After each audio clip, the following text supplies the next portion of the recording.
Jezabel foi a esposa do rei Acabe, que governou o reino de Israel no Antigo Testamento.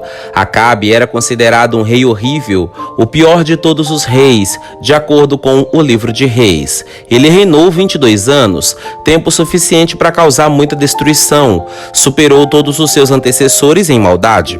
Agora, Acabe, filho de Onri, tornou-se rei sobre Israel no 38º ano de Asa, rei de Judá. E Acabe, filho de Onri, reinou sobre Israel em Samaria por 22 anos. E ele fez o mal aos olhos do Senhor, mais do que todos os que o precederam. E aconteceu que, como se fosse uma coisa trivial para ele andar nos pecados de Jeroboão, filho de Nebate, ele se casou com Jezabel, filha de Etbaal, rei dos Sidônios, e foi servir a Baal e adorá-lo. Assim ele ergueu um altar para Baal na casa de Baal, que ele construiu em Samaria. E Acabe também fez a Aserá. Portanto, Acabe fez mais para provocar o Senhor Deus de Israel do que todos os reis de Israel que o precederam. 1 Reis 16, do 29 ao 33. Este era o homem com quem Jezabel estava casada. Jezabel era filha do sacerdote rei Etbaal, governante das cidades fenícias de Tiro e Sidom. Seu nome em fenício significava prímora, mas o mesmo nome em hebraico, Jezabel, significava lixo, e assim ela era conhecida. Ficou claro que ela usou Acabe para alcançar os seus próprios fins malignos, e ele precisava de um pouco de convencimento, nem precisava de muito. Este foi o primeiro caso que um rei de Israel se aliou por casamento a uma princesa pagã, o reinado de Jezabel. Jezabel persuadiu Acabe a aceitar Baal, um deus da natureza, depois que se casaram. Como mulher, desejando mais poder, ela queria eliminar aqueles que ousassem questioná-la, e ela mandou matar a maioria dos profetas de Deus a seu pedido. Ela foi a primeira e mais poderosa agitadora na perseguição contra os santos de Deus. Ela poupou esforços para manter seu culto idólatra em todos os seus resplendor, sem princípios, sem temor a Deus ou ao homem, e fervorosa em sua lealdade à sua adoração pagã. 450 profetas ministravam sob seus cuidados a Baal, além de 400 profetas dos bosques, ou Aserá, Astarte, uma deusa fenícia que comia à sua mesa. 1 Reis 18, 19. Seu comportamento em muitos aspectos foi muito prejudicial ao reino de Israel e Judá. Essas obras más e tirânicas provocaram a justa vingança de Elias, que previu com precisão o encontro de uma grave seca com retaliação divina contra Jezabel. Elias era considerado um dos maiores profetas de Israel. Embora nenhum livro tenha sido publicado em seu nome, o livro dos reis cobre mais de sua vida do que a maioria dos reis. Elias era mais famoso por seu confronto com os profetas de Baal, que Jezabel trouxera para o palácio. Isso era para ver quem era o vencedor entre as forças de Jezabel e as forças de Deus. Esta é uma história bem conhecida. Elias construiu um altar e desafiou os profetas de Baal a construir os seus próprios altares ao lado do dele e invocar os seus deuses para consumir o sacrifício. Foi uma tarefa inteligente. Agora sabemos que sob os altares de Baal havia um túnel onde um sacerdote se escondia e ateava fogo à madeira enquanto o povo clamava ao Deus. Elias solicitou astuciosamente que construíssem seu altar ao ar livre e prometeu construir o seu altar da mesma maneira. Apenas ele acrescentaria água para tornar o desafio ainda maior. Sua arrogância o levou a zombar dos sacerdotes até o ponto em que o seu experimento falhasse, ele seria executado. Ele os instigou a gritar ainda mais alto, insinuando que seu Deus estava de férias ou precisava se aliviar. Foi um momento crítico na história das tribos do norte. O fogo foi enviado por Deus ao sacrifício de Elias. Foi consumido e, incrivelmente, Deus, naquele dia, mostrou a sua glória para o povo. Israel viu quem era verdadeiramente poderoso. Os profetas de Baal encontraram a derrota em um desfecho surpreendente. Após sua vitória sobre esses 400 profetas, ele enfrentou a fúria de Jezabel, que o ameaçou com represálias. Diante disso, ele fugiu para Orabe, a fim de preservar sua vida. Nesse momento, Deus enviou um anjo para confortá-lo, pois o profeta estava exausto, tanto emocional como espiritualmente. O Senhor não apenas assegurou a sua presença a Elias, mas providenciou para o futuro de Israel. Deus já havia escolhido um sucessor para dar continuidade à obra de Elias. Eliseu, um lavrador, foi chamado para assumir o manto profético de Elias.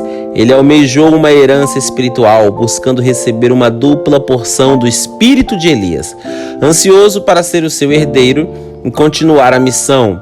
Outro ato cruel atribuído a Jezabel está registrado em 1 Reis, envolvendo uma vítima desejada por Acabe. Essa vinha, localizada perto do palácio em Jezreel, era de propriedade de Nabote, um cidadão local, quando Nabote se recusou a vender a sua herança, argumentando que era uma relíquia de sua família. Jezabel orquestrou um falso testemunho contra ele, acusando de blasfêmia contra Deus e o rei.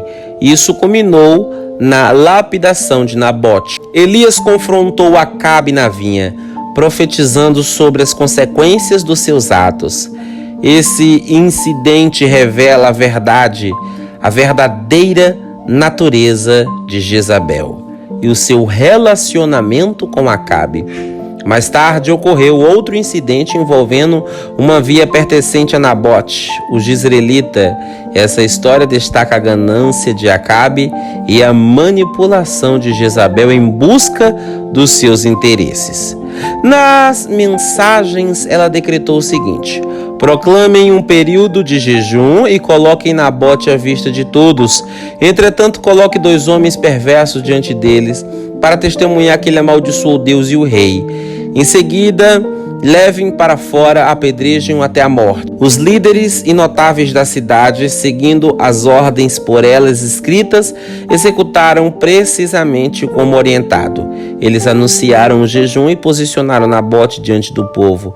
Os 2 homens perversos compareceram e, diante da multidão, testemunharam que Nabote havia blasfemado contra Deus e o rei. Então, o conduziram para fora da cidade e o apedrejaram até a morte. Logo enviaram uma mensagem a Jezabel: Nabote foi apedrejado até a morte. Assim que Jezabel soube que Nabote havia sido executado, ela disse a Acabe: vá e reivindique a vinha de Nabote. O jezreelita que ela recusou a lhe vender, ele não está mais vivo, ele está morto.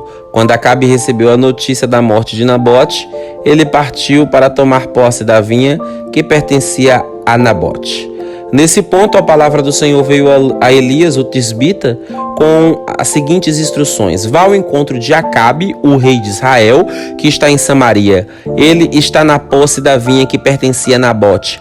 Fale a ele nestes termos: assim diz o Senhor, você matou um homem e tomou posse da propriedade dele. Agora ouça a palavra do Senhor: no lugar onde os cães lambiam o sangue de Nabote, também lamberão o seu sangue. Quando Acabe se deparou com Elias, ele perguntou: você me encontrou, meu inimigo? Elias respondeu: sim, eu o encontrei, porque você se entregou às práticas condenáveis ao Senhor. Agora trarei desgraça sobre você.